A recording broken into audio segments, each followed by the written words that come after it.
Well, as y'all voted on my socials, here I am, specifically Instagram, but here I am on a separate channel for the Vols Rundown. What's good, y'all? Welcome to the new Vols Rundown channel. This is probably really weird for you if you're listening over podcasting. It's just, it costs extra money to separate the Vols Rundown from the Titans Rundown, so I'm not really trying to do that right now. But for people on YouTube, welcome to the new channel. This channel will be strictly Vols and nothing else.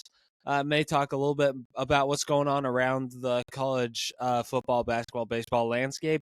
Overall, we're going to be talking about a lot of things like the big three of sports: football, basketball, and baseball. Baseball is a work in progress right now because I'm still trying to figure out how on earth do I cover that in the off season. I don't know, and I don't have that much experience with baseball in the first place, so I'm going to need to get somebody to help me out with that. But anyway, first off, before we even get started with today's episode, I want to talk about the Vols girls basketball team and how they just became ranked 10th in the nation. Finally. Okay, the girls Vols basketball team is probably historically the best sports program out of all of our things. Like, obviously football is the most popular as it is at most schools, except for the basketball schools. Basketball has been the most consistent as of recent, and baseball is potentially a dynasty, but girls basketball has historically been the best, but we've hit some rough years, obviously. We went through a couple of coaches, most recently Kelly Harper. She wasn't really that great. And now we've hit Kim Caldwell. We finally changed things up, and now the Vols girls basketball team is starting to get some wins. We just beat 17th ranked Iowa. And that's all I really got to say. Congratulations to them. I also heard that Vols volleyball, and soccer also made it to the tournament in their respective sports. So very happy to see that. Anyway, let's get into the big boys. Two of them at least. All right, here we go. First off, Vols football. We finally got it revealed to us who they were playing. I didn't mean to push this episode back to Tuesday because of this, but I'm kind of happy that that ended up working out this way, because you could probably because you would have ended up watching this on Monday and be like, what on earth is this dude talking about? We're number one in the nation in basketball, and we're playing Ohio State in the college football playoff. Well, here you are, Ohio State. That's who we're playing on the road. Okay. Whenever I say that the Vols have a hard road to the playoff, that might be the understatement of the century. Because golly, these dudes, I'm very happy that we don't play them like the week after or 2 weeks after or anything like that after the Michigan loss, because they would have found something to punch like big time.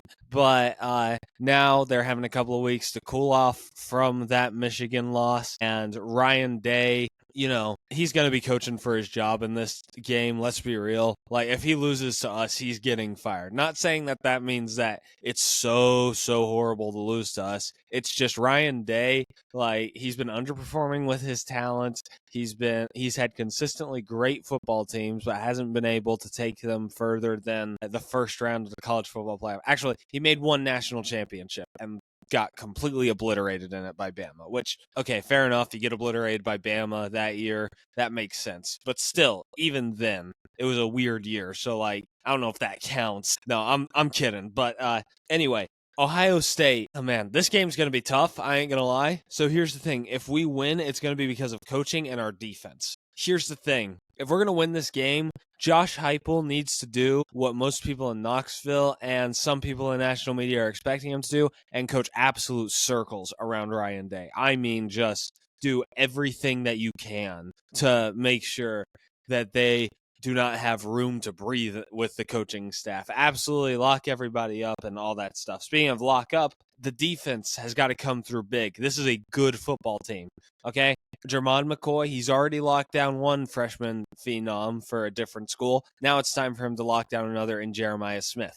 This is going to be really difficult. It's going to be more difficult than Ryan Williams, quite honestly, because Ryan Williams, we learned after a couple of weeks, if you played him physical, then you were going to be all right. But you see, now we've been able to see that if you play Jeremiah Smith physical, he's still going to do the same thing to you. He's still going to get a couple of big plays. So we need Jermod McCoy on his A game, secondary in general as well. Will Brooks, we need you to show up. We need you to be just like you were against Kentucky, Bama, not Georgia. Goodness, no, not Georgia. I can't remember what else, but yeah, we need you to be what you were against Bama, against Kentucky, heck, even against Florida and NC State. That would be good too. Defense has got to win this football game, and that's the obvious thing. Now, if we do lose this game, I know that Vols fans really aren't going to want to hear this, but it's the truth. If we lose this game, it will be because it's an away game and our players didn't show up. Because here's my thing. If the players show up and play a good and are ready to play good football, then we could very easily win this game. Like, I think that we will win this game if we show up to play. But that's the problem. Will they? Will they think, Heupel is going to coach circles around this dude? We got this. Or are they going to show up and be like, we got to shock the world, prove everybody wrong? That is the difference between what's going to happen between Ohio State and Tennessee. That was rough to get through.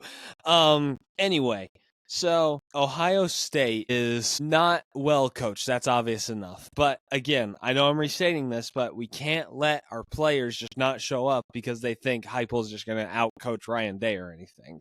Okay, and before you say, oh yeah, no, the players aren't going to think about that.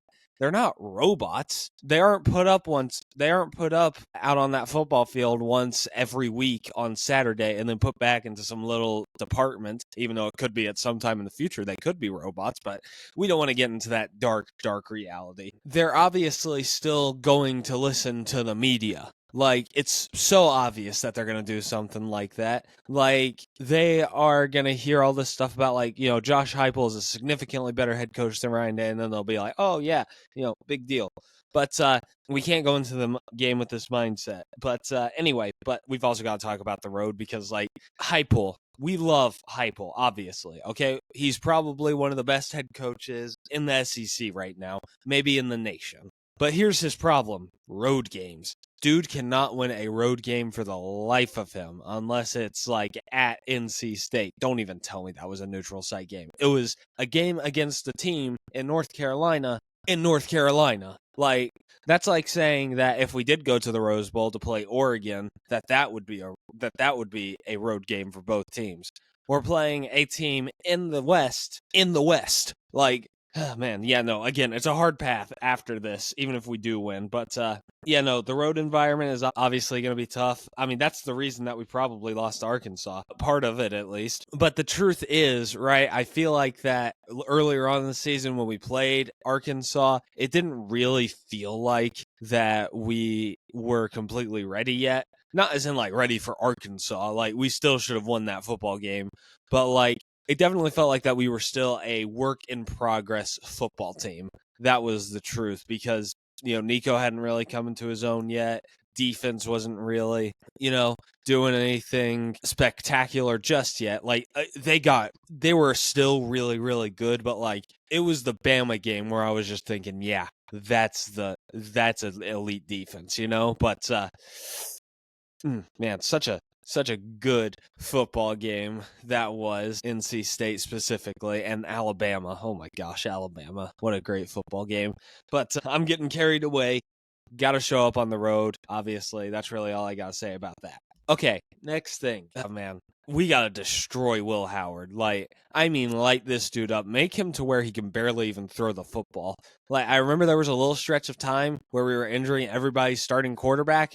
That's what we need to do against Will Howard, especially right now because they have their backup quarterback in the transfer portal, which makes me think that Jared Curse is going there. But anyway, I digress. We need to destroy him, make sure that they play potentially one of their weaker quarterbacks on their roster. That would be the easy way out, at least. But the obvious thing is that, like, Will Howard, even if he does get severely injured, there's no chance in heck that he's not going to at least try and play. So, anyway, overall, Vol football looking pretty good right now. I think we can beat Ohio State. And I won't give you my prediction until the week the week of, but I'll tell you that I feel pretty confident about it. Okay, here we go. Time to go to potentially the best sport in all of Vols sports right now. Not including in season at least, because like baseball still isn't playing, but like Vols basketball. Number 1 in the nation, Tennessee Vols men's basketball. And I think it's time that I ask the question, and y'all are going to absolutely torch me and hate me for this. Is Chaz Lanier potentially better than Dalton Connect? Like, I'm not saying he is, don't get me wrong, okay? I know we love Dalton Connect, and Chaz Lanier still has got to play some real competition outside of Baylor to prove that he is better than Dalton Connect, but like, dude, he has been lighting it up. Okay, let's talk about this last game against Syracuse, at least the last important game, because like I think there was a cupcake somewhere in the middle of there, in between Syracuse and something else. So the final score of the Syracuse game was 70-96 Vols. Huge game for this Tennessee football team. But we got to talk about some of these stats. Chaz Lanier put up 26 points. That dude absolutely balled. He was going crazy, especially in the second half, dude. Like, the second half is where he really shined. Obviously, knockdown 3-point shooter. Whenever he was one of the first players since Kevin Durant to complete that little shooting drill that Rick Barnes has, that's whenever you knew this guy's going to be special. Igor Milicic had 10 rebounds, solid, consistent, big guy down there doing stuff. He had a double-double on the night, I believe. It was like 12 and 10 or something like that. Most stereotypical, like 60s big man double-double, but still, Igor Milicic, still playing great ball consistently. Zakai Ziegler. He didn't score that much, but he had 8 assists and 4 steals. He may end up being the not SEC Player of the Year overall, SEC Defensive Player of the Year again this year. I think that would be again. I think that he won it last year, but anyway. Oof, man, Zakai Ziegler. Great basketball player. I'm really going to miss him whenever this year's over. Like, it is going to be a sad day whenever he is in the orange jersey for the last time. Unless we win the national championship, then it'll be a little bit more happy. But anyway, great performance by him. And then Cade Phillips, 2 blocks, obviously still getting it done as the big, especially now that Estrella's out, he's really got to step up. Okay, final 2 things. We got to talk about us being number 1. That brings a lot of expectation. We play Miami next, and even though Miami isn't really that great, they're still kind of a trap game. Because, like, Syracuse was considered to be not good, but, like, they could have been considered a decent basketball team. And, obviously, we were probably going to make sure that we beat them because it was an ACC matchup. But Miami is not that good. And then we play Illinois after them. So this is like the definition of a trap game, especially after being ranked number 1. So here's my advice. Just keep winning. Do the exact same stuff that you've been doing the past few weeks in college basketball. And specifically, don't get too high on the win of being number 1 in the nation. Obviously, that's what I was going to say. Dude, I can't think of a better time to be a Vols fan right now. Honestly, I really need this right now with the Titans not really being that great. That's the reason I even started this, because I was thinking on and off, like, should I start a Vols podcast? Should I not? Should I not?